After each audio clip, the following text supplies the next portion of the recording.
And welcome back, ladies and gentlemen, to round one of our Overwatch League 2020 playoffs. I'm Mitch Leslie here with Matt Morello. Bren was needed back at Burning Man, and Josh had to go back to being Superman's arch nemesis. But we're here because we've still got two more matches for the day, two more knockout games before these teams are playing for the chance to stay in the playoffs themselves. I saw somebody with a tremendous tweet that said that they were cosplaying like us today, which I thought was great. This match, so obviously the Boston Uprising, they get the upset yesterday. They don't get picked first by the Gladiators, right? The Gladiators, they picked the Toronto Defiant. We see that go the distance. Atlanta ends up picking Boston in the next match. That's the match that we'll have here coming up, Boston versus Atlanta. I don't want to say like upset potential again, but I do feel like this game has all the makings to be pretty close. Well, let's remind everybody of where we are at this point in the playoffs here, because these are knockout matches. The Boston Uprising were selected by the Atlanta Reign after they managed to get past the Outlaws yesterday.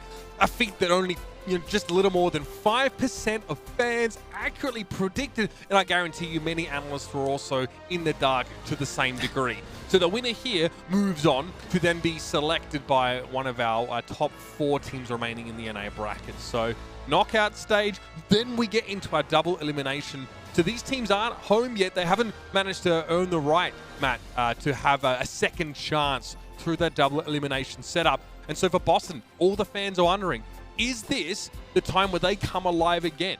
Boston have a tendency, Matt, to be incredibly good and bad in sort of streaks or blocks. You think back to like their very first season. It's always been one or the other, never both. Yeah, they look pretty good against the Outlaws, and then you've seen some kind of news come out since then, via some of players, coaches, like tweets, seeing things on Reddit, where people thought the Outlaws were going to be pretty decent, pretty strong, like in this meta with what they were seeing in results in terms of scrims. So maybe Boston is a little bit better than what we actually even think they were, even after defeating them. Boston's lineup not going to change, right? This is pretty much what they run all of the time, outside when they played with Mikey for a few games, I remember way back. But looking at Jerry to have another big game on Ashe, same with Myungbong on the Ana. Yeah, with all the Mercy we're seeing getting played right now, Ana often is selected to accompany her, and Myungbong is one of the very best on that particular role. Some gigantic sleep darts. It sounds a bit cliche when we talk up an Ana player, but being able to hit someone like Hydration there in midair, I mean, constantly getting slept. Bear in mind, you have Jerry, who's often sort of dealing with front lines and can't always spend time trying to shoot at an enemy Pharah. Myungbong almost takes a secondary hit scan role there to pressure down the Pharah Mercy combo. Like, he had eyes for Hydration that whole series. Yeah, I think it's just, like we've talked about at length, I feel like this season, like Jerry being a standout player for the Boston Uprising, same with Myungbong. But I think you really saw it in the Houston series, like how good he is. And I think maybe it kind of opened the eyes up to some fans to really see how good he is. Boston obviously has struggled throughout the entire season. There's no way to kind of get around that. They just haven't been able to coordinate much on any of the metas. They've had a lot of like just blowout losses. But these two players have looked really good at times, and maybe this is a meta that works for them and aligns with a little bit more of what they're more comfortable in doing as a team. Yeah, so if there's any time to be bullish as an Uprising fan, it's now. And if you're an Atlanta Reign fan, you're probably in a constant state of confusion, because over the last month, Matthew, they've clocked up map 5 losses to teams like the Paris Eternal and the San Francisco Shock, and also lost to the Vancouver Titans 3-1. Yeah. No one knows what to expect from the Atlanta Reign, especially going into a meta that's a little bit of a different look. They have players, like FRD who can come in if required, but looks like the roster will remain essentially unchanged, with Edison and Erster having to step up here at DPS. Yeah, I've been kind of up and down on Atlanta through the season. Like I've been more in the camp of like I think they'll figure it out and they're going to be good. I think Edison's a huge reason why of that. Like even when Baby Bay was on the team, Edison was still playing all the time. Looked really strong, has great hit scan potential. It's really kind of, since Baby Bay's gone, kind of carried in terms of the damage dealer role. It's just when you think they should win, they always kind of underperform and they like kind of barely get by. Like you would favor Atlanta like roster-wise over a lot of teams. We just haven't seen them put it together this season thus far. Which going into the playoffs like right now in a series like this against Boston, I'm definitely a little bit worried. The Reign have only dropped one map to the Boston Uprising over the entire course of the 2020 season, but everything is a little bit different right now. Yeah. We just saw those numbers from Edison, right? He's looked very good at many times throughout this season, but some of the time when we saw him on the Tracer, when he was sort of being called upon to stand up in that role, he went very, very quiet. He has actually been a little bit streakier than I think people expected from him based on his pedigree before joining this team. Now, as we head to Lijiang Tower, Matthew, it has to be consistency from two teams that have failed to provide it, at least in Boston's case, failed to provide a positive consistency over their matches. Yeah, and I think some of the stuff you can talk about that you were mentioning with Edison, I think you can kind of chalk up to the fact that Atlanta's been so wildly inconsistent this season as a team, and then also kind of changing his role a little bit almost halfway through, right? They bring in Saucy, they have Sharp on the roster, where we don't see Sharp play that much, where Edison was playing a lot of the Tracer, then he has to go and play like some of the hit scan stuff when they lose Baby Bay. So I think his roles kind of fluctuated. The team as a whole has really fluctuated throughout the season. So I don't know how much of that you can kind of hold against him in some of his weaker performances, but we'll see how they fare today against Boston. As you can take a look at what Boston's showing early. When we were watching the last series, I kind of thought that they brought in Numblocks potentially for Toronto to play something like this, play something a little bit more brawly with that Reinhardt in the mix. They're going to have Junkrat as well. Both teams will have the Junkrat. It'll just be Hawk playing the Zarya here instead for the Uprising. You'll have Punk on the Sigma. I mean, Jerry's going to thrive in this kind of situation, though. Plenty of shield for him to work down, and, well, he exits his first fight with a brace of kills, one of them coming from a turret, zapping Master down. The Atlanta Reign, of course, they are playing the kind of setup here that wants to brawl, hit the front line. They still have to deal with the threat of Sigma and a Symmetra if Jerry gets fired up. Yeah, and for Boston, right, you're playing a little bit more at a distance, playing with the Batiste instead of a Moira in play. You don't want to play as like a death ball type of look. You want to play a little bit more distance, poke players down with the Sigma and the Junkrat. As this fight is pretty much over before it even began, as Dogman and Edison, they get taken out straight away. You lose your main tank and Gator, so that'll be another fight win here for the Boston Uprising. That's right. On the third day, Matt, Kiwi Jesus descends with a remote mine to build his Riptire. And all the believers, all the unbelievers became believers. I think you're the only one who has tweeted about the Kiwi Jesus, but I just couldn't unsee it. At least Western interpretations of what he looked like. Colorhex, though, has a Riptire, so going to be sending Atlanta Reign to the other side if he can make this connection. Oh, the teleport, he was thinking about it, but Edison managed to catch it before it found its target. There's a big Gravitic Flux in the side room here as Fusions is pretty careful as far as Reinhardt players go about pushing into the belly of the beast. The Reign stave off the Uprising with a Coalescence, but Boston don't lose any players and still have pole position here on the point. That might be about to change though. Hawk's knocked back with an increase from Gator, has a Shatter. Yeah, they lose Urster straight away, so that's a lot of the damage. The Shatter goes for nothing, as now Fusions and co, they start to push up. And they've done such an excellent job, Boss, of keeping that distance. You haven't let Hawk do a ton of damage. He'll get Color Hex here, but the push should come through from the rest of Boston to take him out. He used a grab towards the end. This is really like a last-ditch effort for the Atlanta Reign. And it didn't really seem to put much of a scratch on the Uprising there. Boston get to sit back. They may have an amplification matrix for the next fight, which combined with Color Hex on the Junkrat could be quite devastating. The Reign need to find a creative use of a Symmetra wall here, and they need to make it work. They're going to throw it down on the point and try and gain a little bit of safety from it. This forces Fusions and co back. There's no reason for them to push into this, right? They can back up, they can play for a retake. They have their own Symmetra barrier coming up. Punk is close to another Gravitic Flux, and you're going to have a Tire plus the M-Matrix. You just need one fight to go your way. There was no reason to force that there. And see the Symmetra wall comes down on the point. They're trying to force them into the Junkrat. And there it is, Color Hex combining with the Amplification Matrix fight. 2 quick kills on the Riptire, looking for a third. Hawk and Gator, though, keep themselves alive for now. Ursa tries to reciprocate, but only finds the 1 kill onto Halo, limiting the mobility of the Uprising somewhat, but there's still plenty of punch power here for Boston. Ursa's forced to play out of line of sight, and that is a chunky Gravitic Flux. Master's caught in mid-air, and Punk finds 2 on the drop down. The Atlanta Reign are left absolutely desolate after that. Fusions can duck inside the Immortality field if he needs to, but Boston shrug off most of what Atlanta had to bring here and look to be a nose ahead here on Lijiang Tower. And just really good positioning from the Boston Uprising throughout that. Like, they don't want to allow the composition that Atlanta is running to, like, get close, get good value out of the Zarya, out of the Moira. They just want to kind of, like, play at a distance with their Betis, with their Sigma, and they do a nice job of just kind of kiting the Atlanta Reign around. Let's see now what the compositions go to as we move into the next stage here at Lijiang Tower. The Atlanta Reign look like they haven't made all of their changes just yet. So Fusions could play the ball here. Ball with a Farah Mercy, and then Jerry probably switches off of this to something like the Tracer or an Ashe.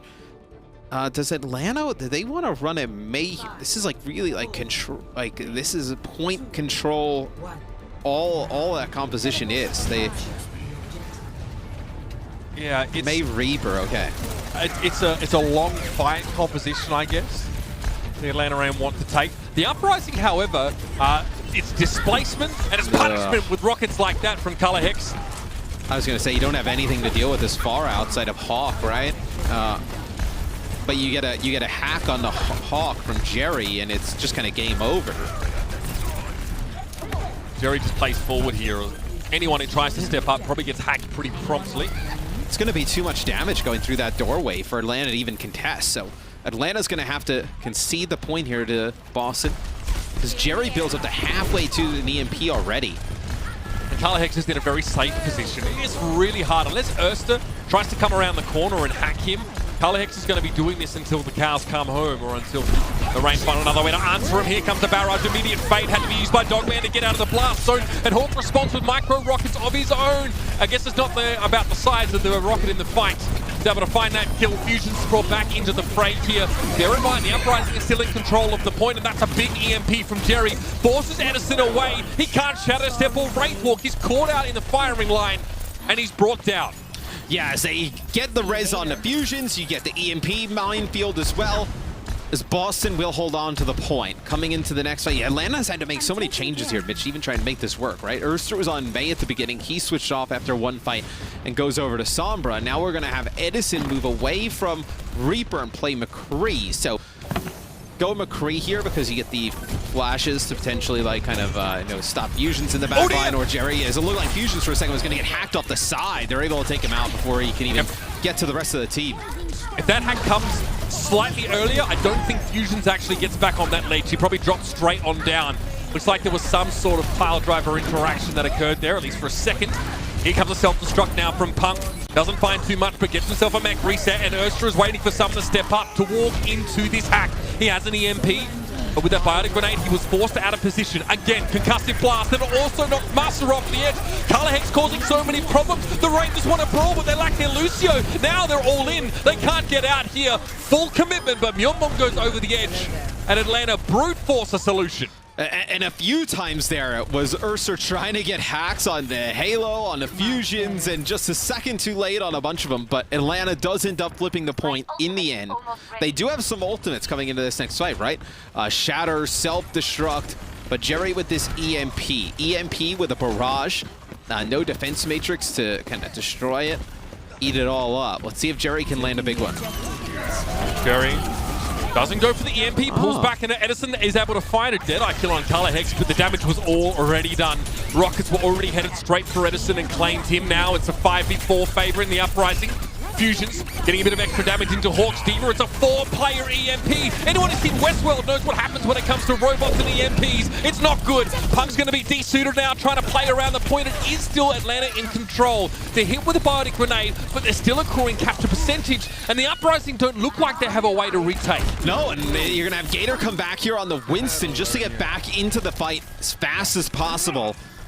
As Boston, you're looking at a scenario where Atlanta will potentially tie or pass you in terms of percentage. We have some changes now with Fusions going over the Winston, and then we'll have a Tracer Sombra dive coming in for the Boston Uprising. Halo will stay on the Mercy for now, as you do have the Valkyrie. No reason to kind of trade that away for nothing. So expect to see the Valkyrie popped early in this next fight. I think Erster and Jerry actually just ran into each other briefly for a moment. We saw from Erster's POV, he was briefly detected, and it could only have been a Sombra that was within his purview that could have done that. Harassment from Color Hex here, that left-hand side. Edison now wants to work with the rest of his team, though. No longer paying the Tracer any heed. Flashbang, he's trying to get rid of Punk, but he's so annoying. The Deadeye got shut down, and Punk gets a set of self-destruct right on the front doorstep. That's a recall force for Color Hex now as Edison's looking dangerous. His Flashbang's back off cooldown, but he's stepped back to a respectable distance, just trying to play safe here. It's a Rainer at 99% and counting. Edison got hit with a body grenade, goes down to Fusions, and Gator now with a primal raid. He's going to be looking for the backline, and Myeonbong is in trouble. Gator, though, sees more of a threat back towards the point itself. He's able to isolate the supports and get rid of them now. The Uprising make a late change in the round, Matt, and it doesn't increase their odds. No, it was really like a last ditch effort there from Boston, right? When they make that switch. You're playing around trying to get a hack. You don't have a ton of ultimates on the board, right? So you're potentially get a hack, a quick dive with a Winston Sombra Tracer combo. And I talked a little bit about it this week when we were doing, Plotchan. We were talking about like the meta going into the week. And I still kind of stand with what I said during the episode is I don't think you'll actually see like a strong meta form until probably after this weekend. And you see it in this series really early on thus far as teams have an idea of what they want to run. It's varying from team to team, and you're just kind of committing to it and really kind of feeling your way through the maps and the points as time goes on. I think a lot of this series and how it turns out is who's able to make their interpretation on what the meta is work out in their favor and really kind of assert their dominance that way.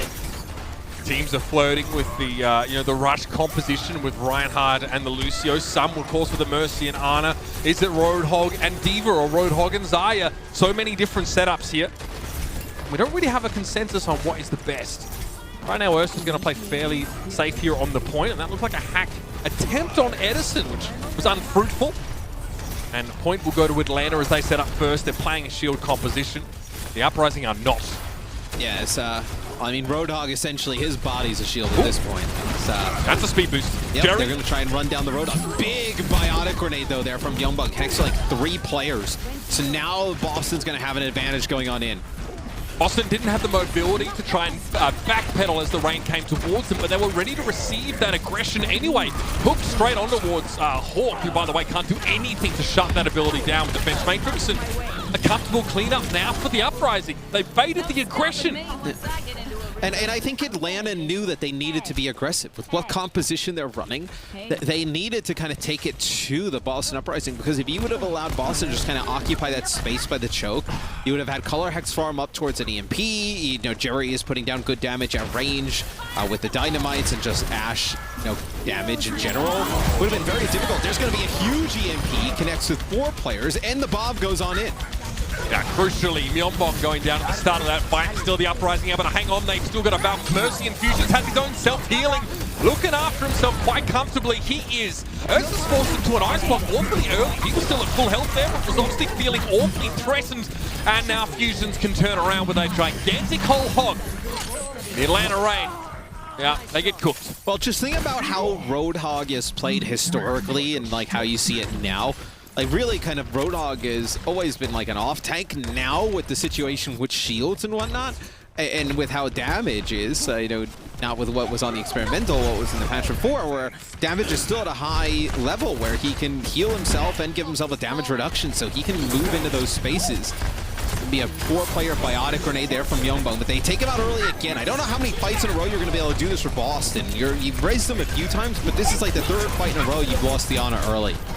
Myeonbong trying to play aggressive here, find key sleep darts on a target like a Mei. I mean, if you can pick off a Mei without having to deal with Ice Block, or pick off Reaper without having to contend with his mobility and disengage potential, then you're way ahead early. But get this, Mitch. So Boston, they're up to 65% of the point. They could opt to grab here and force out both support ults, or they could opt to wait for the EMP then grab and get a free fight win. So Edison may have to make a huge play here with a flanking Death Blossom to keep the minute. Ooh, big pick off. Color Hex absolutely rolled. This is going to necessitate a Resurrect under Valkyrie from Halo. Now he really gets to live up to his namesake, I guess.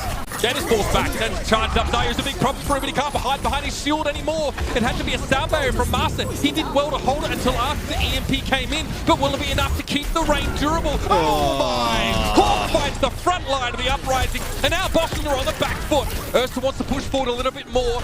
being tended to by Dogman as he got a little bit crispy from the dynamite. And yes, the Uprising pushed off the point. Now things get a little dicey as Atlanta Reign go north of 90%. Yeah, and that's going to be a Nano Sombra here, just to keep Color Hex up. As Fusions will go over to Wrecking Ball, try and get back and get a touch. But, man, that grab from Punk got nothing in that previous fight. Bob forces Gator off the point for a time. And that shield is going to be kept quite low. Here's the Death Blossom from Edison. Just finds the one. Color Hex goes down and it's traded. Jerry finds the headshot. Punk a little bit low though, and here's the coalescence from the Reign to keep them topped up in this fight. Color Hex though has returned. Jerry to the rafters, and that's a gigantic headshot. Getting rid of Dogman. The lion's share of the healing for the Atlanta Reign is now gone. Overtime ticks down. Jerry's being pressured back. He does have a coach gun if anyone gets too close, but Halo gets rid of Master. Hello, Earth is hacked. Can't use his ice block, and Gator has no shield or health to hide behind.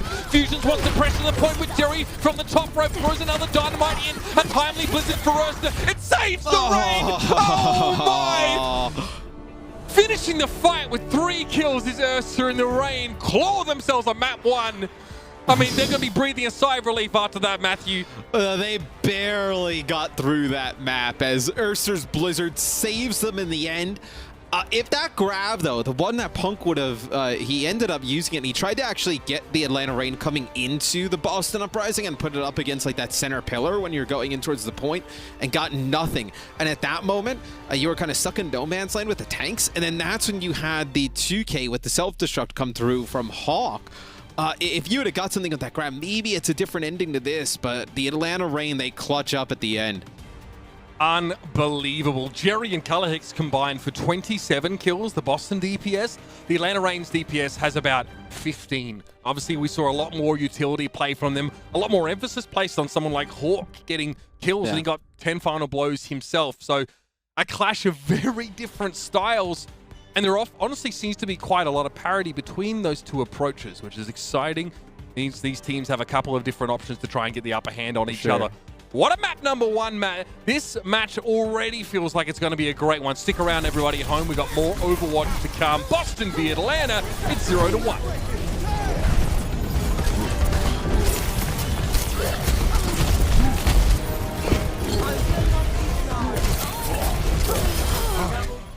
Coca-Cola is the official refreshment of the Overwatch League.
The Overwatch League is brought to you by T-Mobile. Switch today and rank up to America's largest 5G network, T-Mobile. And by State Farm. For auto, home, or renter's insurance, like a good neighbor, State Farm is there.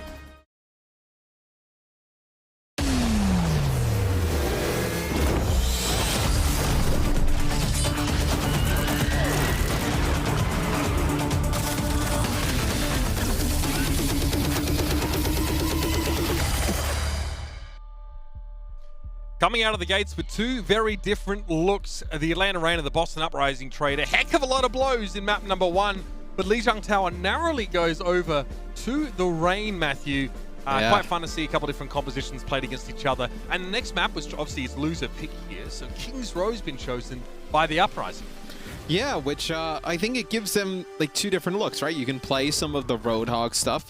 We've seen them play already. And they can also go and play Reinhardt. If you want to play a Reinhardt type of Rush style composition, you can probably match at the Atlanta Reign if that's what they decide to do here. So gives the Boston Uprising some options here going into map number 2.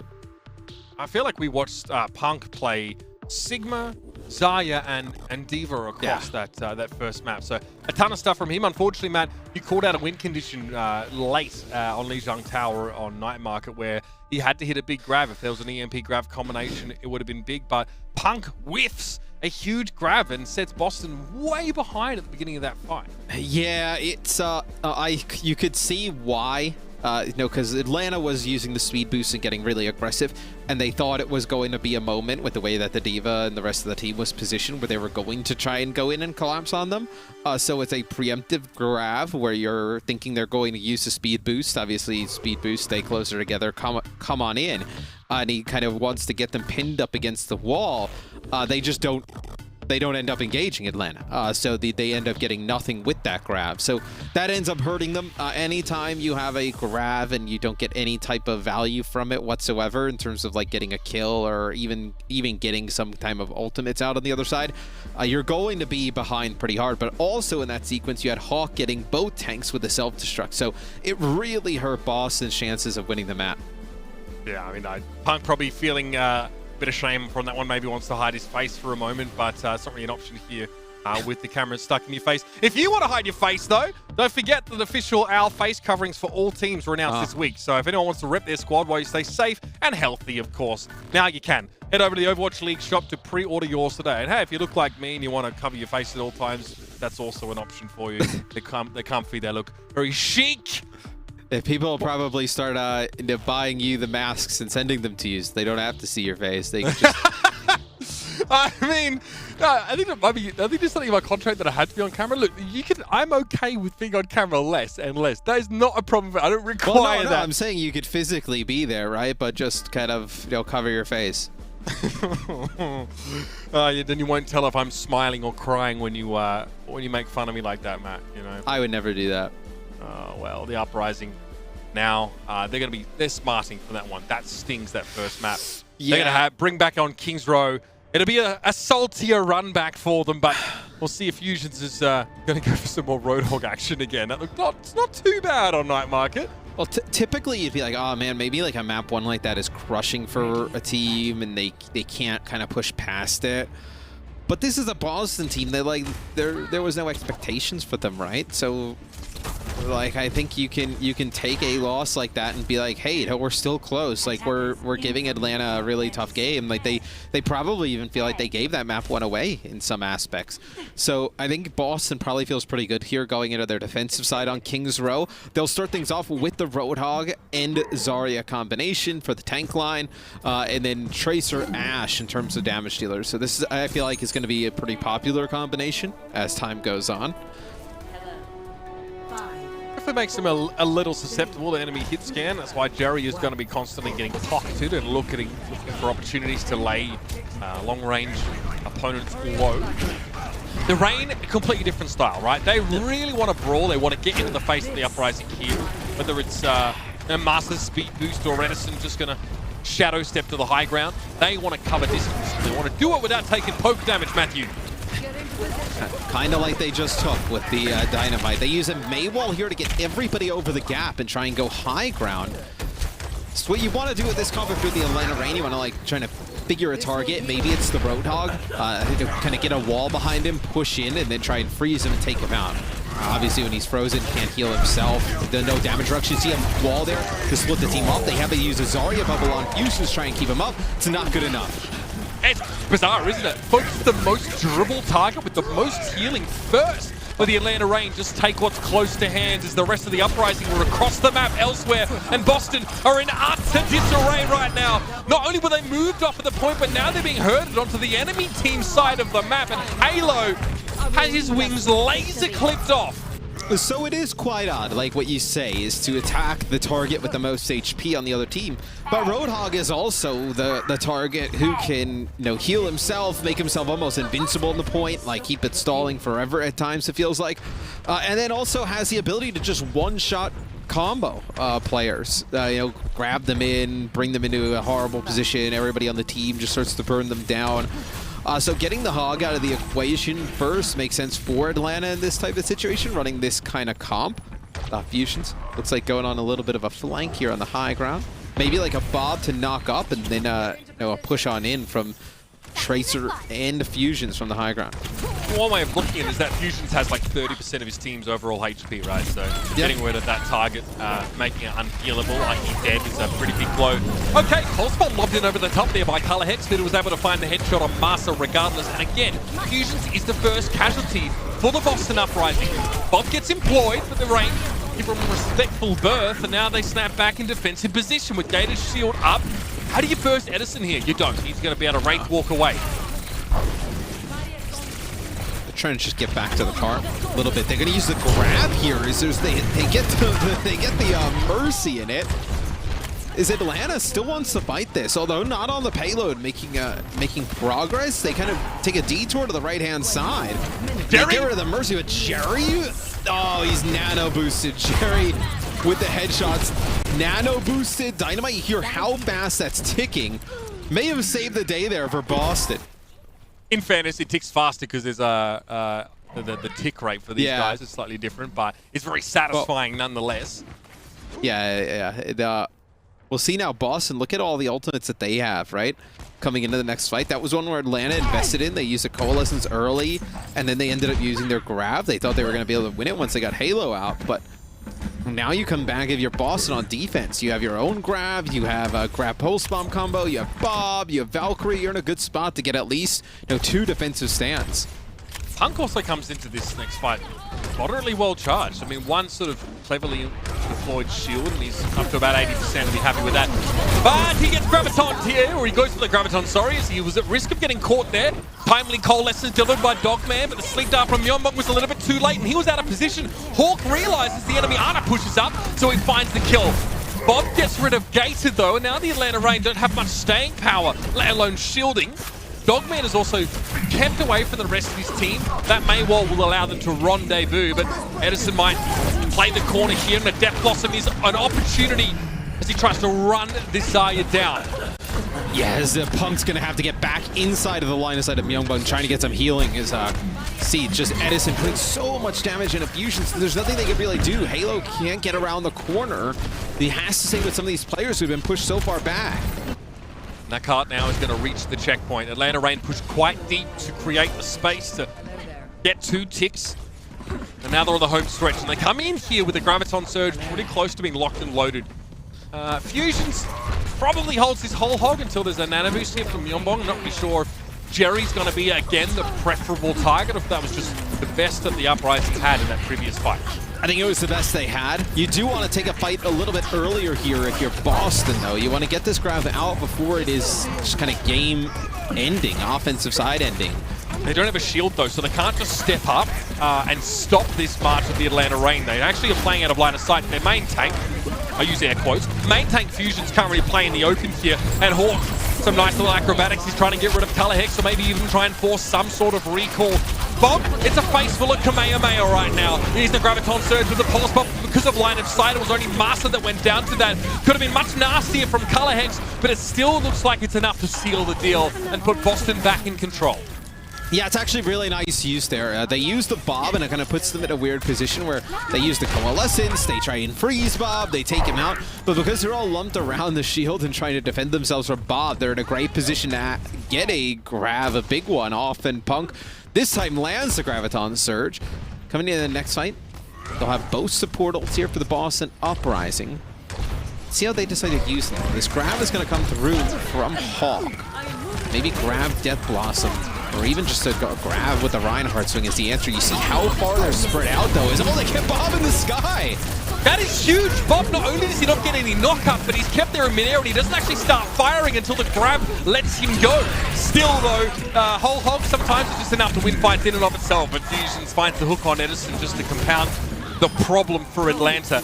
That's quite clever. Bob doesn't shoot into firing mode until he actually touches the ground. Nice grab. And I'll tell you this, it's a harder job for Hawk to find those big grabs because Boston's composition actually plays further apart, whereas Atlanta's by definition with the Lucio wants to play close together. Hawk only had I think a graviton efficiency of 1 to Punk's 2.5. So I get the switch here.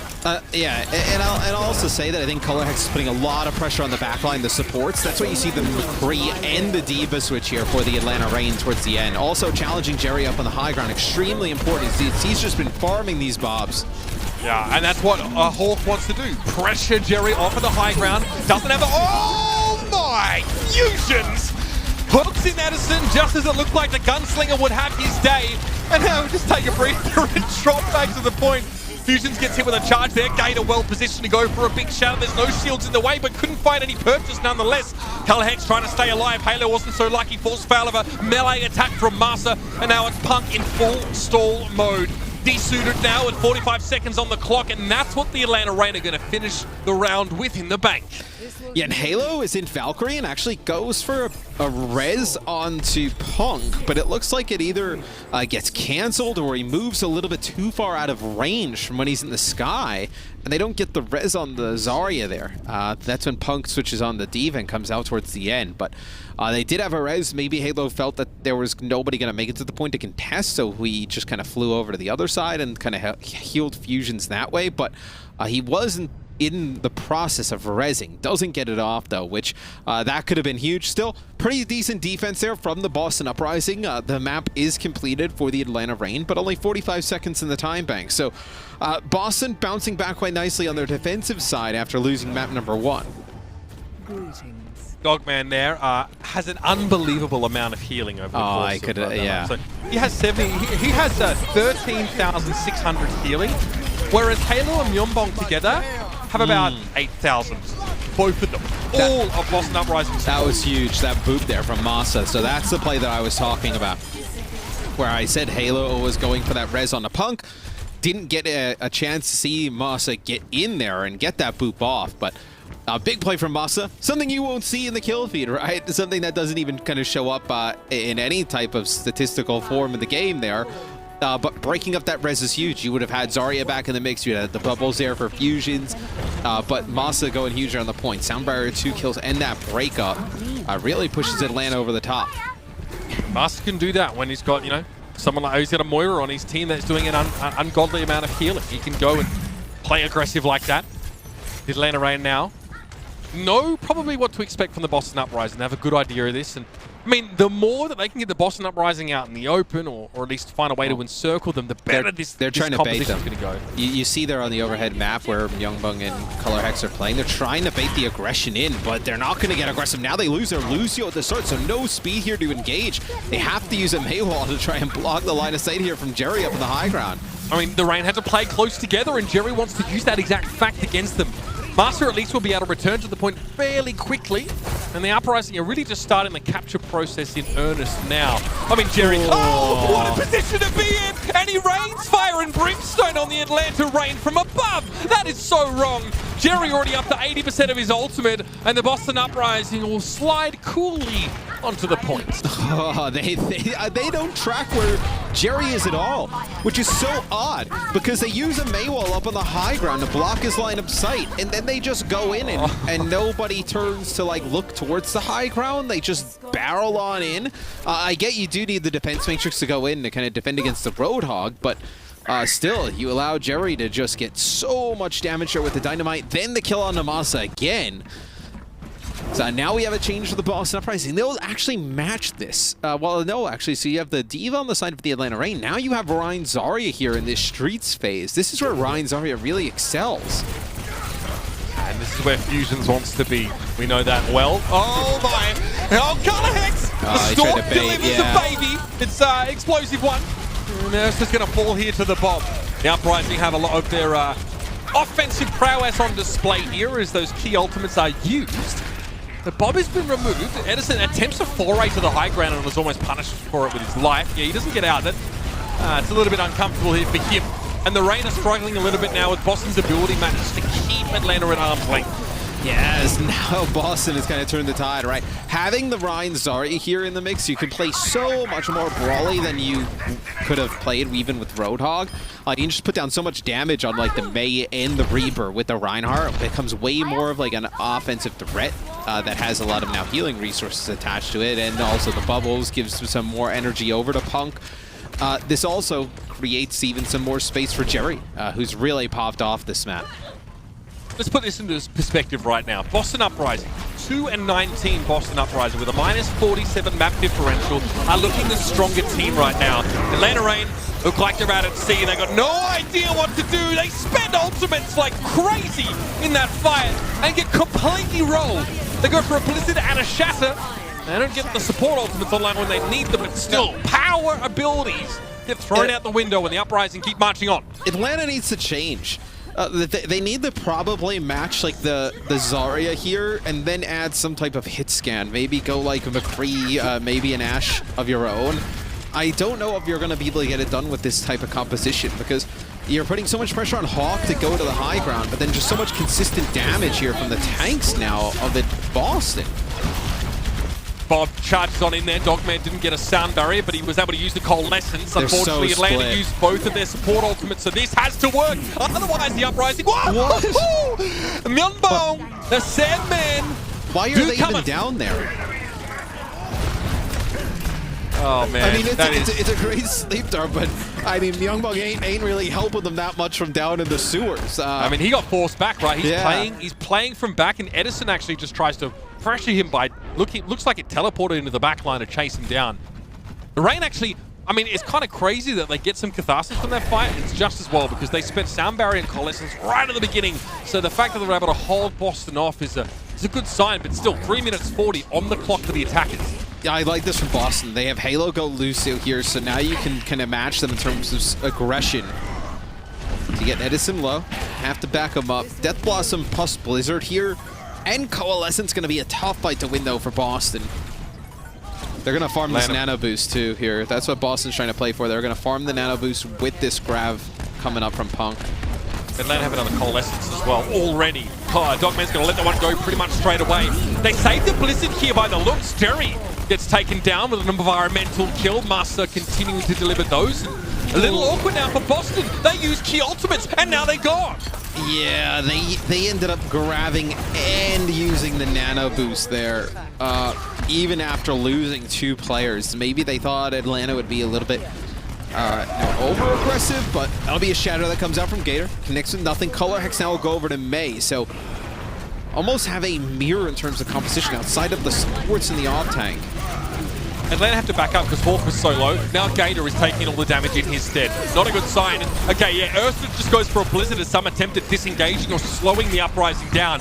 That ultimate was purely to create some space now for the Reign to occupy, to move up and contest the cart once again properly. Yeah, and you don't get a kill with the Blizzard per se, but you push Punk into a position where as soon as they realize he's split off, there's no way he can get any healing from there. They run him right down with the Reaper in his face, so... Atlanta with a defensive hold there. They will have a sound barrier here. Sound barrier plus Death Blossom, potentially.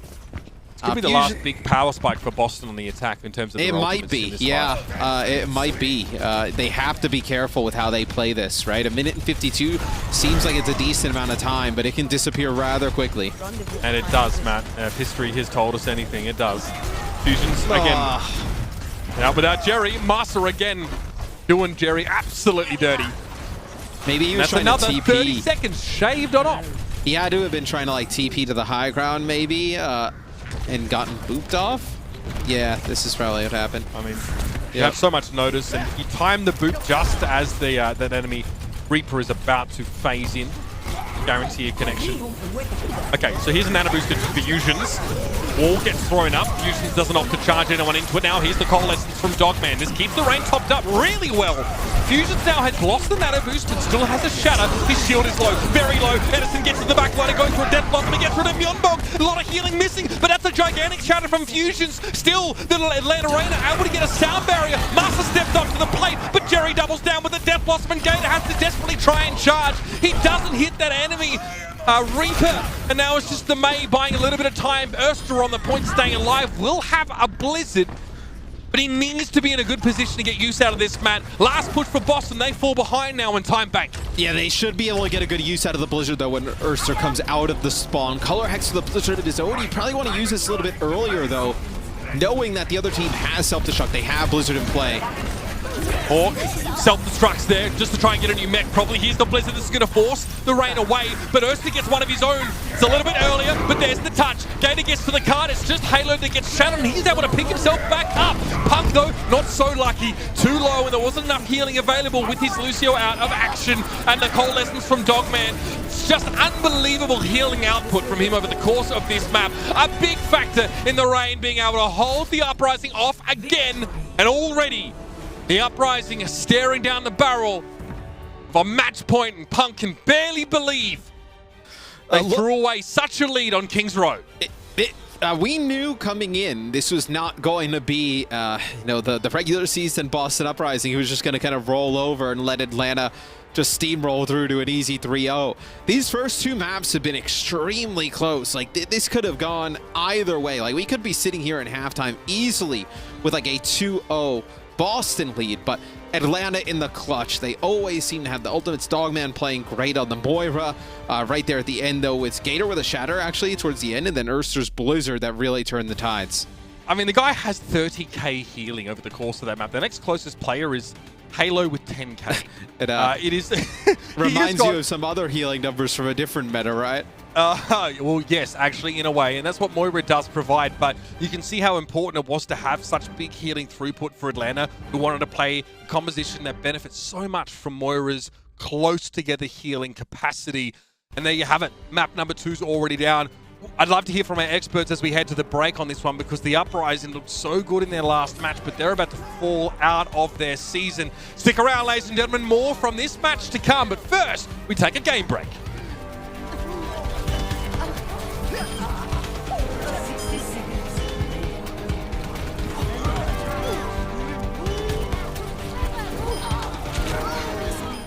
The Overwatch League is brought to you by HyperX.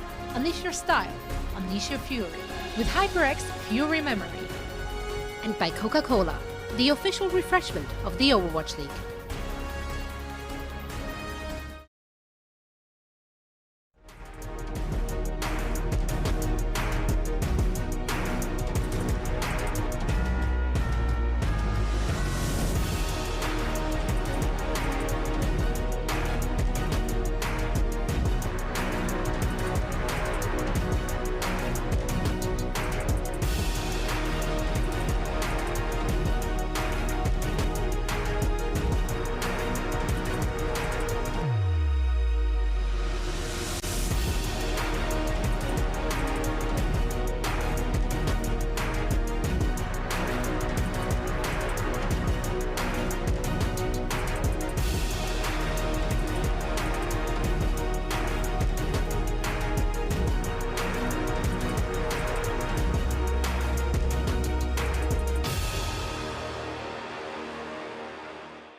Welcome to Game Break presented by Cheese It Grooves. I'm Frankie Ward and I have got Mr. Reinforce, Mr. Custard joining me on the desk.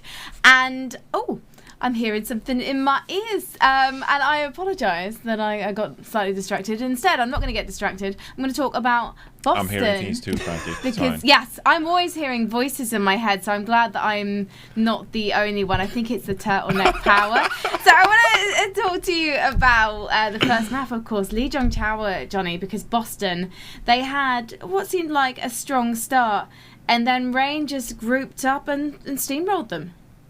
I mean, it seemed like a game for Boston Uprising to just play as many different heroes as possible going into this matchup. Obviously, it came out to Control Center and they played as Symmetra and the Junkrat composition and actually got quite a lot of work done. I like how they're trying to navigate around the Atlanta Rain and utilize that high damage output. And then, of course, we saw the Tracer and the Sombra really come into play for the Boston Uprising. Some nice adaptations on this map, actually, because ColorX was on the far, of course. It really seems like the Boston Uprising were confident in their picks a lot more. But that being said, I mean, the Atlanta Rain are up 2-0 so far this series, and it comes on the back of their individual players and the fact that they can make these big plays happen. But I think it's a very competitive match, and I think the 2-0 scoreline is a bit... It's not really telling of the series so far, because it has been a lot more competitive than we can initially think. And I think going into the second half as well, I do think that the Boston Uprising has a chance to really bring it back. Yeah, I think this series has been closer. The main storyline for me has been that Atlanta Rain are wanting to lead heavily into this brawl style comp. They want to have Gator on that Reinhardt, they want to have Messiah on that Lucio, and they really want to take it to the Boston Uprising. I was really shocked to see Boston pick Kings Row, because that is a great map for this brawl style. You saw in Atlanta Rain's offense, they just kept running at them. They didn't have a ton of success and they lost a lot of fights, but because they just kept running at them, they eventually got to the very end. And then Boston Uprising, on the other hand, really sort of wanting to play this Roadhog Xayah, but unable to really get positioning on this third point and get the final finish. So great play by the Atlanta Rain, how they're sort of working around what they think they're strong at and the limitations that their composition brings. But for the Boston Uprising, I want to see them recognize this sort of theme from the Atlanta Rain and adapt accordingly. Well, it's time for Crunch Time presented by Cheese It Grooves. And Johnny, you are looking on the bright side for Boston here. I am. I am looking at the bright side of Boston Uprising. For once in your life, looking on the bright side. I mean, yeah, I mean, I think it's a great story as well. And obviously, Atlanta Rain, they should be getting credit for the fact that they are up 2-0. But I still want to look forward to the rest of this series. The Boston Uprising, they've had some shining moments. And here on Lijiang Tower specifically, they engage, they take charge. And this is a Boston Uprising that we haven't really seen so far this season. They come out with EMP, they use the Valkyrie proactively, and they try to get value from their ultimates. And this level of tempo from the Boston Uprising we haven't really seen from them in the past, and Fusion as well on that Roadhog manages to get so much value in terms of hooks, etc., that it really is throwing a wrench into the Atlanta Rain's game plan going into the series. So I think that going into the rest of the series, if the Boston Uprising can perhaps gain some exposure, play around the Atlanta Rain's composition a bit more, I do think that they are capable to bring it to map 5, and I think it will end on an absolute banger of a map, wherever we may go. Atlanta... Sorry, go I keep right cutting you ahead, off, Frankie. Custer. I just wanted to jump in real quick and sort of like talk about how for the Boston Uprising, they're playing a style and proactively in a way that we've been pleading from them for so long in this season. And they're not just playing this very linear defensive style that seems to get them run over time and time again. They're confident, and that's what I like to see about the Boston Uprising. Even if they lose in this series, I've seen so much improvement, and that's what I like about it. Well, I was just going to say that Atlanta, we're actually seeing a couple of subs where we're swapping a tank and we're swapping a DPS as well. So Gator is out and Pokpo is in, and Erster is out, and Sharp is in. So I just want to get your quick thoughts on that. Oh, Reinforce, you're very excited. Tell me why. Yeah. Sharp? I mean, okay. It's not only because he is Swedish, but in fact because it does seem like with Pokpo, especially in the mix, they might be opting for some more Winston composition, a bit more dive-heavy style. And then also Sharp in the mix, who we know has a great Tracer and Widowmaker. I don't really think we'll see the Widowmaker in play, but maybe if we could see like a double hit scan kind of play, maybe we'll see them actually take it a bit more aggressively in the second half. So I'm looking forward to Volskaya. It's going to be a great map. A bit more aggressively than we previously seen. That's going to be a turnout for the books. And before we go back to the match, we just want to update everyone that we got confirmation that Birdring is fine. He was just a little bit dizzy as he got up after that match. I think he probably got up to celebrate with his teammates, and you know what happens, it's all happened to us. So we're really, really glad to hear that Birdring is okay, because he's got more matches to play. We're gonna see him tomorrow as we head into the 3rd round, and we're gonna see you guys very shortly as we head back into our match soon for Volskaya Industries with Uber and Mr. X. The Overwatch League is brought to you by Cheez-It Groups. Deep flavor, deep crunch. It's a mind crunch.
The Overwatch League is brought to you by Pringles Wavy, Big Crunch, Big Flavor.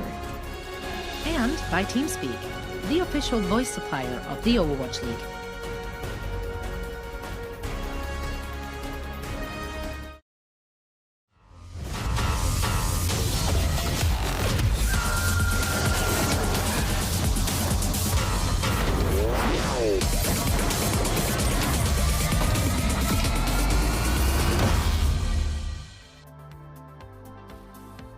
The question on everybody's lips, or at least the 95% of people who incorrectly predicted Boston to beat the Outlaws, was, is this a fluke, or can they go all the way? Right now, it looks like the former may be the case, Matt. Listen, I mean, Boston aren't in a great spot right now. They looked in a commanding position heading into the last part of King's Row.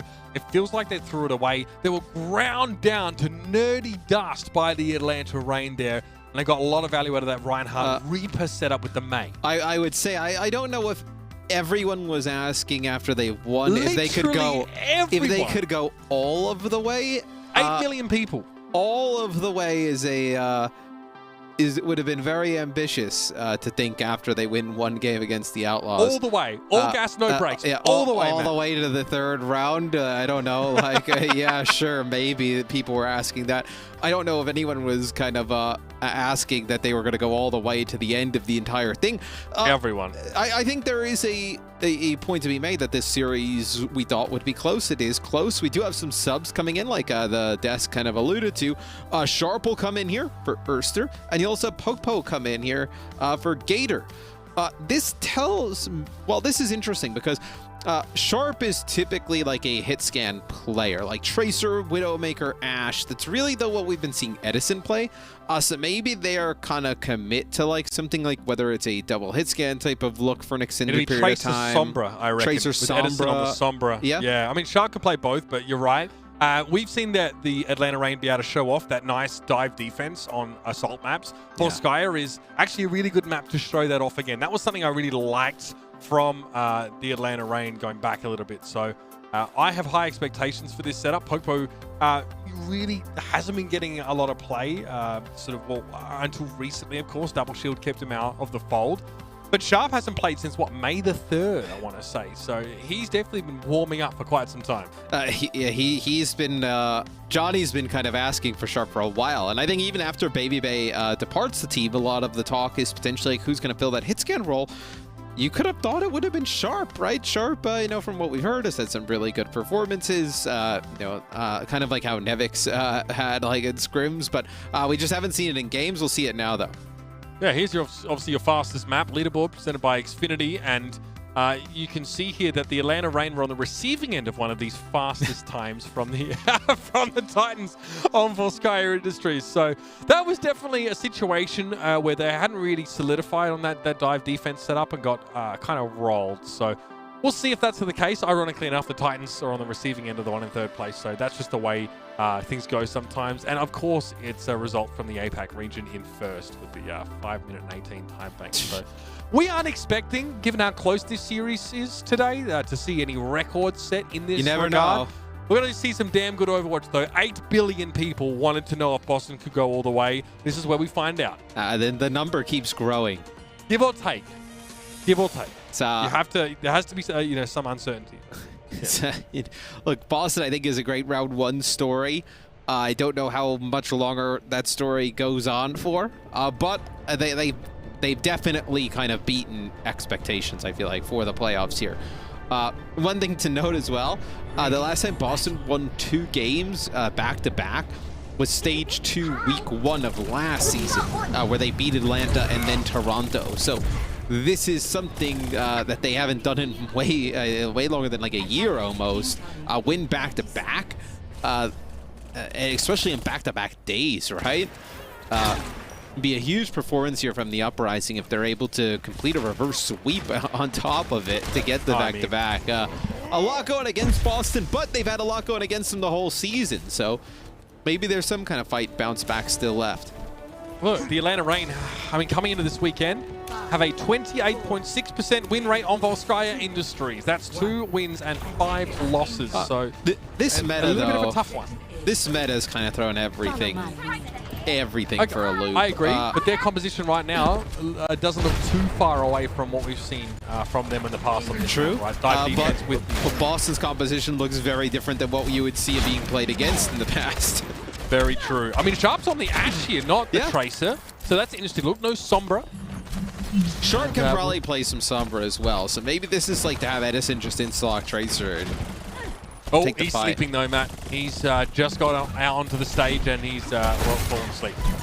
Okay, no follow-up there. As the Uprising they're waiting for a pick. They don't really want to full commit to this fight yet, Matthew. Yeah, it's tough. They're trying to also maybe bait the Winston into a dive, get Popo close. So he's really like the target they want to burst down, right? So you see they're putting a lot of pressure on the front line. I mean, this is fantastic from the Atlanta. They're trying to drag the Uprising out into the open. This corner up here is really punishing. Obviously, maybe you normally expect to see the Ana paired with the Mercy here for Dogman, but he's back on the Zen. And again, it's very dangerous for Fusion to spend any time out in the open. You'll see he constantly gets stuck with this corner. And Dogman's got to go. Pump aside. He's looking for the kill here, and yeah, not much could be done by the rest of the range. Yeah, they try and pocket him. Masa ends up using the Valkyrie. They're trying to keep him alive long enough so he can end up using the Transcendence. Sharp ends up falling off the side of the map. They'll lose Edison. They get the res on a Dogman, but should be Boston being able to take this point, like barring some really bad collapse. And yeah, I mean, there's the grab at the end. You probably didn't even need it. You end up using grab whole hog to secure it. And this will be a Boston point A take in a pretty fast time.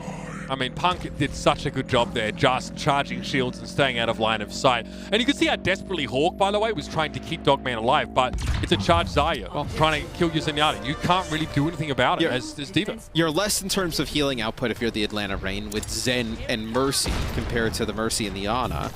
You also put your tanks in a tough position, playing the Winston against the Roadhog and then the D.Va against the Zarya. It's gotta be, if you run this combo, I think like perfectly, if you're Atlanta, I think you can make it work, but you know, you get caught out of position, just kind of work down at range, you're in a tough spot.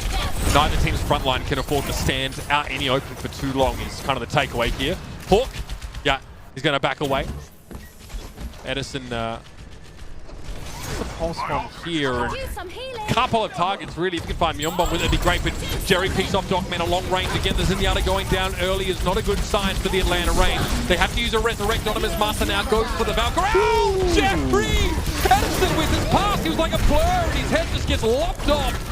Jerry is forced back though for the time being, and Popo's just trying to buy a little bit of time and space, but he goes down, and now the Uprising are ready to move on to the point. And I mean, you have the Nano Zarya on the point with a D.Va trying to contest, and it's already got 80 charge. That'll be Dogman using a Transcendent, trying to keep everybody up. Edison actually burns down Punk, so you do get rid of that Zarya, but I don't know if it's going to be enough. Whole hog here, knocking players off of the point. They're so close to getting this second checkpoint as Boston.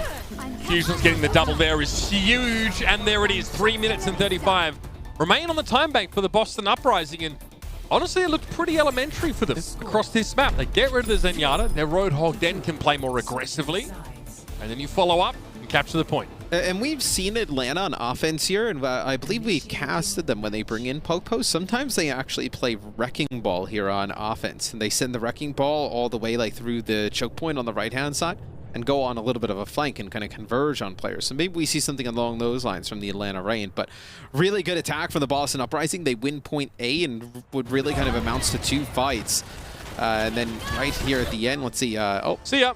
Yeah, Coach gun away from the pulse bomb, but you end up in the water. Not ideal. Yeah. Sometimes you see someone posting cringe on the TL, you don't want to live on this planet anymore, or you just coach gun yourself backwards. Yeah, posting cringe on the TL, yep. Yeah. I would never do that though. Don't worry. I would never tag you in it either. No, yeah, that's fine. That's my promise to you. I'm okay with that promise. I hope you fully commit to that promise, to be honest. Well, I mean, it's really up to interpretation, but I think it's pretty clear that Sharp had a rough start to the round map. First, he gets hit with a big sleep dart, and that looked like things were going to go south for the winner. And then not long after, he's forced out of position and tries to dodge a pulse bomb by swimming with the frozen fishies. South for the winter. Wouldn't you want to go south for the winter because it wouldn't be as bad? It depends on what your orientation is. Are you using true north, magnetic north, or just like an atlas north? Yeah. What is south? What is south really but a state of mind, Matthew? That's true. It's all your opinion. It's the Atlanta Reign. Offense, they don't really change much of anything. So the dive should be a little bit easier to run here, though, on offense than the defensive dive, right? Like the defensive dive, you have to just kind of play around the hot. You have to work into the Roadhog. But you see Fusion's just kind of controlling that space by the Mega Health Pack. It doesn't really matter, though. Sharp there. I mean, look at all he's got, though. Damage boost, Discord Orb, just find a target and everybody pick him off. They should drop pretty quick. Okay. Color Hex gets caught up a little bit there as he tries to deal with Edison. Does get rid of him. Sharp still wants to sort of play from this high ground now. Coach Guns to safety, but oh dear. Two rather burly tanks looking for him. Punk is just forced away as Sharp clings to life. Color Hex picked off now. Dogman was able to find him at long range, but Sharp fancies the high ground once more. Yeah, they don't have a Diva mech. That's the only thing from preventing this push to go on through is Muscle end up popping Valkyrie. You try to get Hawk in a position to build back up towards that mech. They need the defense matrix of it to protect Poke because you see how carefully he has to play there around that choke where Fusion's playing. Can't really full on commit. Oh, okay. Edison drops and Jerry finds the kill there. And the Atlanta Rain look a little uncertain. We've been on board with Sharp for a lot of this round that looked like they were kind of hanging out in no man's land, right? Not really pushing straight in, maybe fearing again the threat of Fusions and Punk, but that just buys time for someone like Jerry to find picks like that. It allows Boston to just kind of win that fight with only using Valkyrie. So now you'll have 5 ultimates available here for the Boston Uprising. You're looking at Atlanta probably coming in, having to, expend some ultimates to make progress on the point. They do end up getting 40% though, Atlanta, with that first fight. See, maybe a Bob into this Mega Health Pack area, try and force them out, force them to the high ground, get them out onto the point. Oh, but they lose Popo straight away. That's the risk of playing Winston in towards the Roadhog. Fusion's had himself a nano boost, but didn't need to use the whole hog. Color Hex is down, so there has been a trade here. Still, losing your Winston hurts just a little more. Bob, regardless, is going to be used. Sharp sends him into the low room here, and Hawk tries to prolong his lifespan with the defense matrix. Transcendence had to be used on the point there by Dogman, who looks like he was locked onto by the enemy Bob. Jerry will be denied the ability to try and wrap around. Now the Rain have position on the point. The Uprising are able to push back and try and contest. It's Hawk trying to get to the high ground, put some pressure. They want to deny that angle there from Jerry, as that'll be the second tick on the point. You see these infusions up here this time to try and open that space, and it'll be Jerry who gets Dogman with a dynamite. The res will come through, but while the res is coming through, Jerry's able to get Masa. Nano boosted Punk now. He is charged up and ready to go, and Poco again a primal rage where he spends most of it very low health. And again, the Boston Uprising, they thrive in a more prolonged fight. They get their Zarya charged up, they get more opportunities for a resurrect mid-fight. Of course, their Roadhog can just cause all sorts of problems, and then Tracer can run rampant in the back line. Jerry here did well to stay alive, and these couple of picks towards the end of the round were very timely. Yeah, Boston is okay with this back and forth dance, right, of extending these fights for a long time. Because they feel like, obviously, with the Roadhog in this composition, they win in the end game. There's a better chance that the Atlanta Rain make a mistake that's extremely punishing. See, their Hawk gets really low. He has to use a self-destruct. Now you have no long-range hit scan. You have no choice. You have to go for the Valkyrie and resurrect there. Sharp's brought back, but then Popo goes down. Doesn't matter what they do, the Atlanta Rain can't seem to play with more than 5 people. And the Boston Uprising, safe as houses now. Color Hex is able to pressure Dogman, who is just inches from death. And this is essentially a full hold on point A for the Boston Uprising after a very commanding offense. They get to choose 2 maps in a row, and finally one comes up. And they get the W, staying alive in the series and the season, Matthew. And now I think it's really interesting of what do you do if you're Atlanta? Like, what kind of map do you play? Do you play a map that tends towards more of this style, where you looked really bad running it against the Roadhog combination, that the Roadhog Zarya combo that Boston threw out? Or do you try and play something where you mirror them, where we haven't really seen them mirror for all that much throughout the series? I think it'll be a really interesting to see what map they decide to go with. It'll really dictate what they want to do and what they feel strong is. Okay, I think you pick Gibraltar or Havana against the Uprising here. The Atlanta Rain looked most comfortable on those maps. Now, in fairness, Hero Pool's not in effect right now. I think that might be where they look best here. It also can be harder sometimes for Zarya, especially like late on Gibraltar, to have like as much of an impact, especially that second phase. We'll see what the pick's going to be. Yeah, Matt. maybe Gibraltar. Maybe Gibraltar to try and force some type of high ground play access from the Boston Uprising. But then if you go Gibraltar, you kind of open up a long-range hit scan battle where Jerry just got the better of your hit scan specialist. So now do you have to put Edison back on that role? Havana, you may need 2 of them, right? Maybe like a double sniper setup. So we'll see where they decide to go. Stick around, ladies and gentlemen. More from this series as the Boston Uprising is still treading water, still fighting to stay alive. It's 2-1. We'll see you in a couple moments.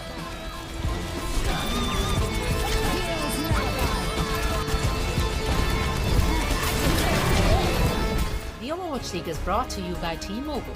Switch today and rank up to America's largest 5G network, T-Mobile.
And once more, Matt, we are reminded, importantly, that with the Atlanta Reign, it's feast or it's famine.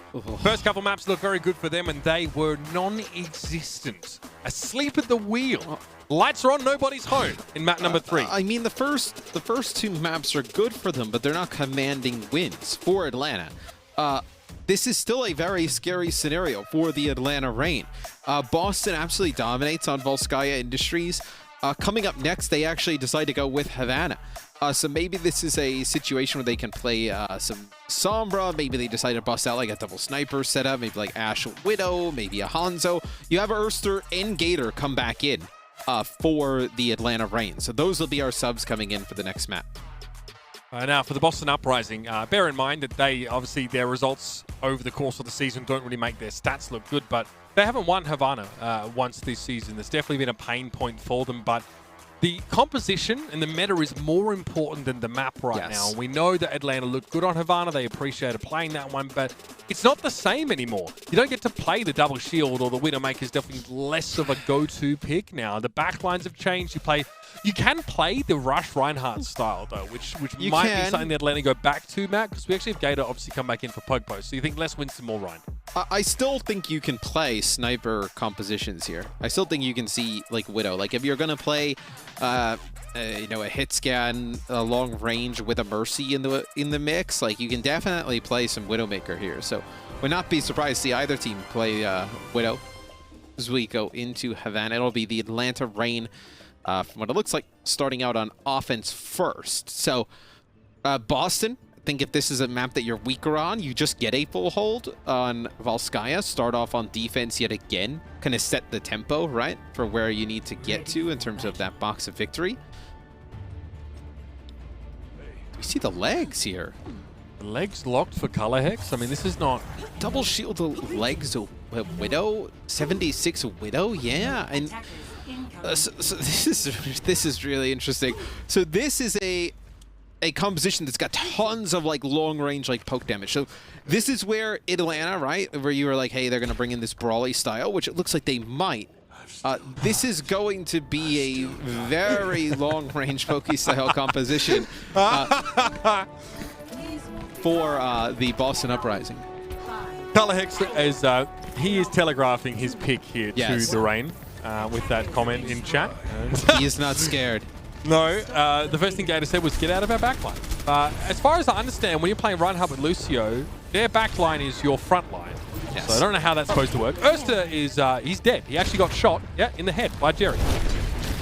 And if you're Atlanta, you're not gonna really change off of this, right? You just have the Sigma now pushing the cart. Everybody else is gonna be in that right-hand side, trying to get through, try and put some pressure on to the Boston Uprising. You don't want to allow them to kind of control this high ground the entire time, but you have nothing at range. Like, McCree can't really do much of anything against the Widow. Even the constant damage from 76 is a nuisance for the McCree to deal with, especially with the Soldier getting damage boosted the entire time. It's a tough job for a double hit scan to find picks around these two shields in play. Jerry hasn't had too much of an issue finding targets. First was Erster, then Dogman.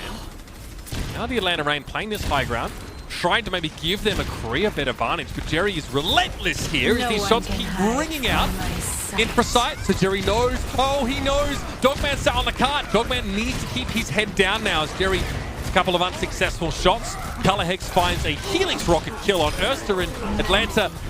Oh dear. They got to be careful here. I feel like it's the first fight. It's really early. But just in terms of like the positioning and what these compositions look like, you're going to have some type of change here for Atlanta, and they do. They have Hawk switch over to D.Va, so this will give them a little bit of better chance of controlling the high ground. We'll get a look at the legs from Color Hex's POV. Oh, you know he's locked the legs because Kiwi Jesus be running through my mind all day, baby. Let's go. And he has attack visor now as well, but against D.Va that could be tough. Oh, well, they get rid of Ursa straight away. You may not even need it, as he will end up popping it. That'll be 2 kills with attack visor. But look at what a position that's put Hawk in, right? You have the Widowmaker up on that top right high ground, and then the high ground by main is where the 76 sets up. And you can have the Mercy just kind of bounce back between both of them. You go to get in the 76's face with the defense matrix, you leave everybody else vulnerable to the shots of the Widowmaker. If you just kind of go pressure on the Widowmaker, they can get pocketed, and the 76 is just pummeling you from the other high ground. Makes it very difficult for just a player like Hawk to deal with this. Probably what you see here is like a Hulk plus Flux combination. Yep, there it is. Edison, okay, he has the air matrix to work with now. Forced actually away from him because the cart unfortunately blocked that line of sight. Carl Hex getting harassed on the high ground, but he's able to run away. Sprightly old fellow that he is. Helix Rocket almost claiming Edison, who holds the Deadeye. He really knows he has to get rid of the Soldier 76, and so he does. Now the Supercharger, Edison and Inanimate Objects. Name a more iconic duo. Myeonbong will be forced out of line of sight there, and it will just be a vow of mercy for Halo. Still, pretty decent first point hold there for the Boston Uprising. There'll be walls here used by Jerry. He gets that forward spawn. He will just gonna run into his death. I think this is where you see changes. Yeah, you're not gonna run Widow 76 here when we move into the inside of the map. This is where they'll bring in the Ashe with the Trace in play. So Fusion's on the Reinhardt too, so they want to get really brawling. It's almost kind of takes you back to King's Row, right? This type of compositions we saw. Very similar. Many opportunities here for Punk to farm Fusions for charge. How does Erster secure a good Blizzard here? Presumably in that corner that he's looking towards is where the Uprising will try and play around mostly, but they're split 2 and 2. Similar to compositions we saw when it was sort of Sigma Orisa. There was like an off-angle play, but there's no shielding in the back of the room. So Erster's just going to keep hoping that someone from the Uprising peeks a little too far out. And Boston's not really too concerned right now because the cart's not making much progress. Beautiful wall, getting both supports. So clever! Wall from across the map, and Hawk is on it straight away. Myeonbong, I mean, what do you do? I mean, D.Va could essentially 1v1 any hero in the game. Banana is definitely not going to be too much of a big task. So that's a play made right there from Erster identifying a great chance to isolate support players. I mean, giving up that much space for Boston and then losing players like that is just backbreaking. That's going to not even allow them to get a second defensive stand here before checkpoint B is capped. So that'll be checkpoint B. All the ultimates side with the Atlanta Reign right now. Since that first point, they've really gotten it going, and it's really just that one play from Erster. I mean, Erster's the type of player, earlier this season, we went back and looked at some of the predictions that we all had on like the Overwatch League website coming into 2020. a bunch of people like considered Ursa like an MVP type candidate coming into the year. Yeah, he had a good last year, that's for sure, but things have changed as they often do. Pump! Oh my! Looks like he got knocked up into the air by Hawks. Self-destruct, it looks like it. He gets taken down by the Deadeye.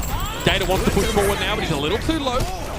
Amplification Matrix, you'd think that would cause Boston to pause a little bit here, but the Rain are in no position to actually make any use of that Air Matrix, and Gator gets sat the heck down. Big shatter off from the side by Fusions. They needed and now something. the Uprising can stabilize. They needed something to kind of stop the bleeding, right? It felt like at that moment, like Fusions doesn't hit that shatter. It felt like the game is kind of getting away from Boston a little bit, but Fusions with a big play. Hawk now.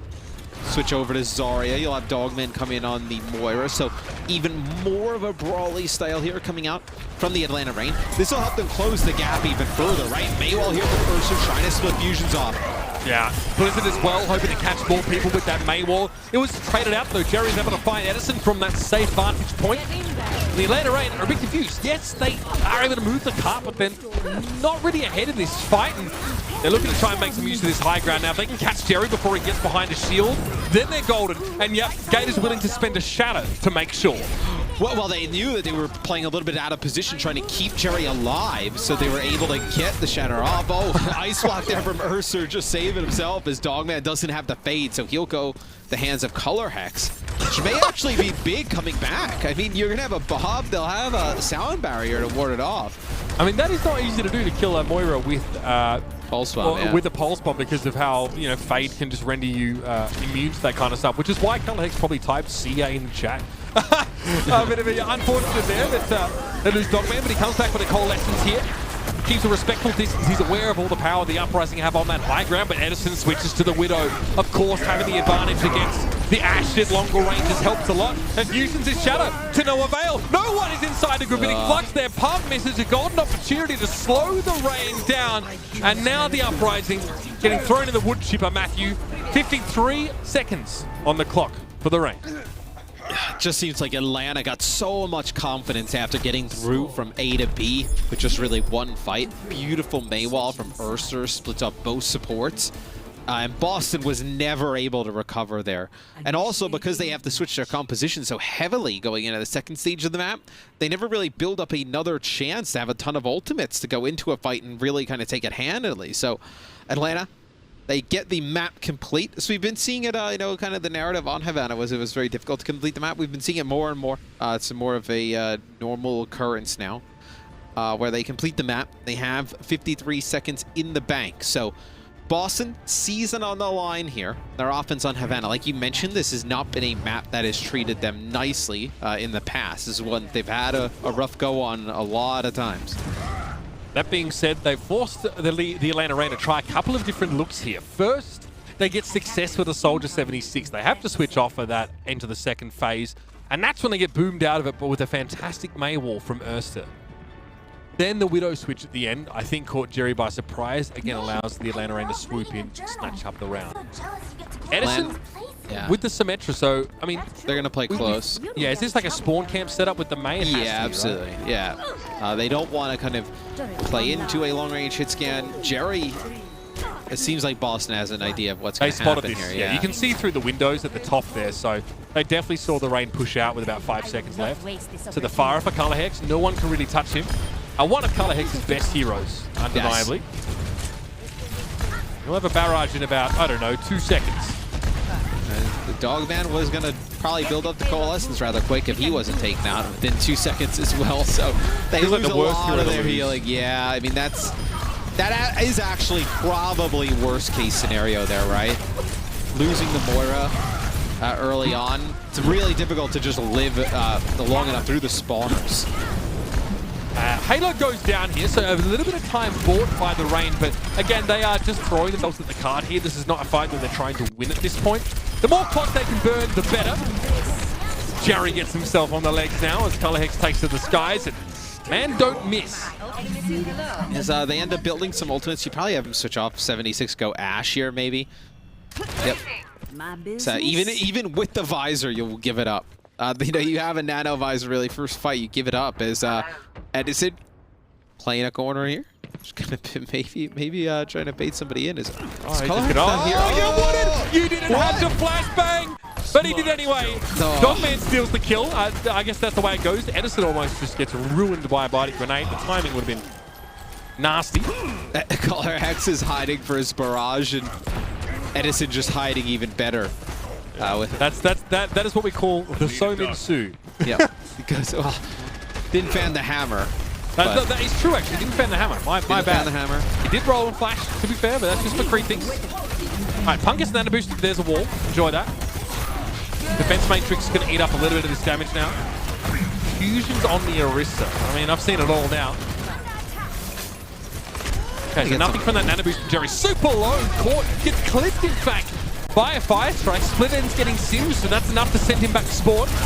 Color Hex also may have to translocate out, and oh dear, this is now looking dangerous for Boston, Matt. Yeah, seriously, it's brutal for Boston. You've had to now change both of your damage dealers since coming out of the spawn. Now what do you do with the tanks? Because Fusions have been playing Roadhog, and then you've been playing Punk in like a traditional kind of off-tank role. You can't do that right now. They're both going to have ultimates coming online. You don't win this fight. You're probably under a minute with really nothing to work with.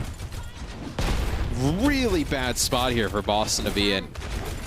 Color Hex is just not close enough towards that EMP. He does hit Gator, so I guess the wall gets put up as a temporary right shield while Gator's not able to use his. Oh, with the bomb! Jerry, everybody piling in on towards Gator, getting rid of him.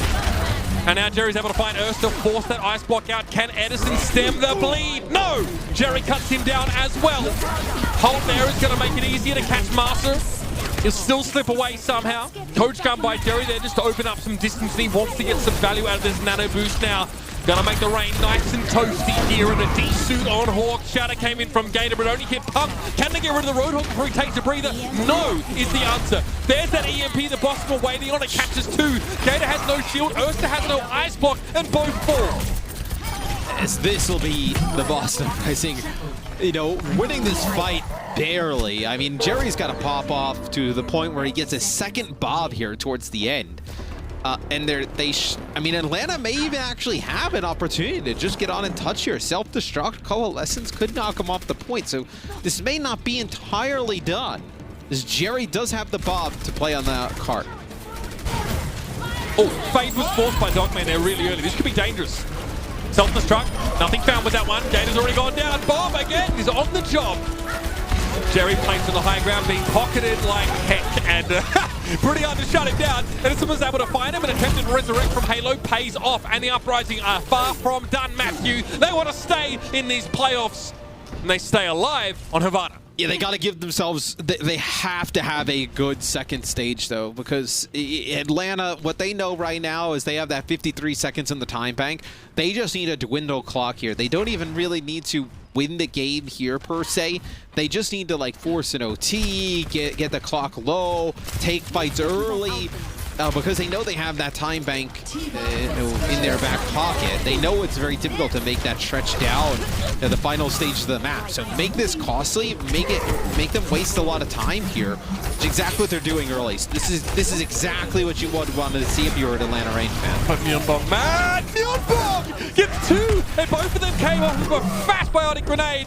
Punk gets charged by Gator, but he has plenty of his own padding built in there, so no dramas. Picks himself back up. And now the Uprising will actually get to take some really handy positions here. You'll see Fusion set up in this corner. That denies easy access from the rest of the range. Opportunity for a massive EMP here from Color Hex. If you can get through this stage with just using like EMP, right? You set yourself up for a chance at the end. Oh, great sound barrier from Master there, preventing Atlanta Reign from being sent back to the Dark Ages entirely, but it's not enough to keep Gator and Erster alive. Hawk's able to trade, making it a 4v5. Oh, Fusions! Okay, he was trying to keep Halo alive when he went for the Resurrect, but he actually gets caught out. That could be a huge mistake. Oh, the Dogman gets hooked right there. I mean, that is killer. Punk with the long range on Edison. A hook on Amasa. The absolute scenes. Punk cutting the Atlanta Reign down one by one. Boomed. Doesn't even come close to cutting it. Pocketed Roadhog, my dude. It looks kind of odd, right? When Fusions is just standing there and you're like, what is he doing? He's just body blocking for Halo to get the res onto Punk. And good thing they got that res, because Punk ends up getting 3 to push them over the line. They did end up using a lot of those ultimates I said they would have liked to hold on to. They used a little bit more than you probably would have liked. But on the flip side, Atlanta used everything as well. Atlanta, though, they know the time bank. Look at the amount of time that Boston has right now. I know, 1 minute and 30. Even if they were to speed run this, it would be tough for them to get like 53 seconds. Gator didn't realize he was hit with the biting grenade there, Matt. He turned his back to get a health pack that he wouldn't have been able to benefit from while he was hit with a bionade. So big mistake there, actually, for the Reign, and they are going to give it a lot of ground now after losing their Ryan. You're Boston, this is good. You force them into the end of the map and you have an EMP. That's a really easy spot to hit an EMP from. Nano boost potentially in the cards as well. See Atlanta, they come out really quick. They want to get Boston to waste some of these ultimates early. Deadeye from Edison. It's just speculative, and he gets cut out of it, still able to find a headshot on Color Hex, but the EMP still occurs. Edison knows he needs to dig deep, needs to find the kills, and that's a big one on Jerry. He gets rid of Halo with the help of Hawk, and now being pressured down by Punk. Hawk knows he's in trouble here and that he's going to get desuited, and he just tries to get back to spawn as quickly as he can, and the hero play for Medicine's not enough to stop the Uprising. That's what you wanted, though, for if you're an Atlanta fan. Now they get it a situation. Look, 30 seconds left. 1 fight territory. You're on defense. You have the close spawn. You will take those chances every single time if you're the Atlanta Reign. Because look, every team, both teams are going to kind of play in the neutral here for a little bit. You're going to get the Blizzard, and you have self-destruct. This may be the last chance for Boston to play some Overwatch here in the 2020 season. They have to at least finish the map here to stay alive in the series. Punk trying to keep the shield of Gator low, but here comes a self-destruct into the backside. Blizzard there as well. Fusions is down. Punk's knocked into enemy territory, and it all comes crumbling down. The fragile house of cards put together by the Uprising. Take one piece out, it all falls to the floor. And the Uprising honorably bow out of the 2020 season. You know, they played tremendous in this series. I think you got to give a lot of credit to Boston. With the way their regular season was, they could have come into the postseason, you know, just kind of rolled over, went on vacation pretty quick. But they end up taking out the Outlaws. They put up a really good fight here against the Atlanta Reign. But Atlanta, in the end, they come out on top. This is I think this is a really good win for the Atlanta Reign. This is not kind of beating the regular season Uprising. This was a much better looking Uprising team than what we saw in the regular season. So they should feel really good about getting this win over what looked like a pretty strong team. Yeah, and look, the Atlanta Reign have suffered criticism in the past from being unable to deal with slow starts or losses of momentum midway through a series. Here they clamber back, though, after a pretty ridiculously bad Volskaya from them. They honestly were just the weaker team when it came to that map. But they're able to recover on Havana. They realize that, you know, they have a big time bank advantage. They don't have to invest all of their resources immediately. And even after the heroics of some individuals on the side of the Uprising, they're able to stay alive. Really impressive display of grit from the Atlanta Reign, something they're going to need tons of as we head further into the playoffs. They played it really well defensively there towards the end on Havana. They knew the kind of stakes and kind of how they should have played the clock in their favor in terms of having that time bank. You saw towards the end, even when the last fight was going down, it was like 30 seconds left. Boston wins that best case scenario. They finish with like no time, right?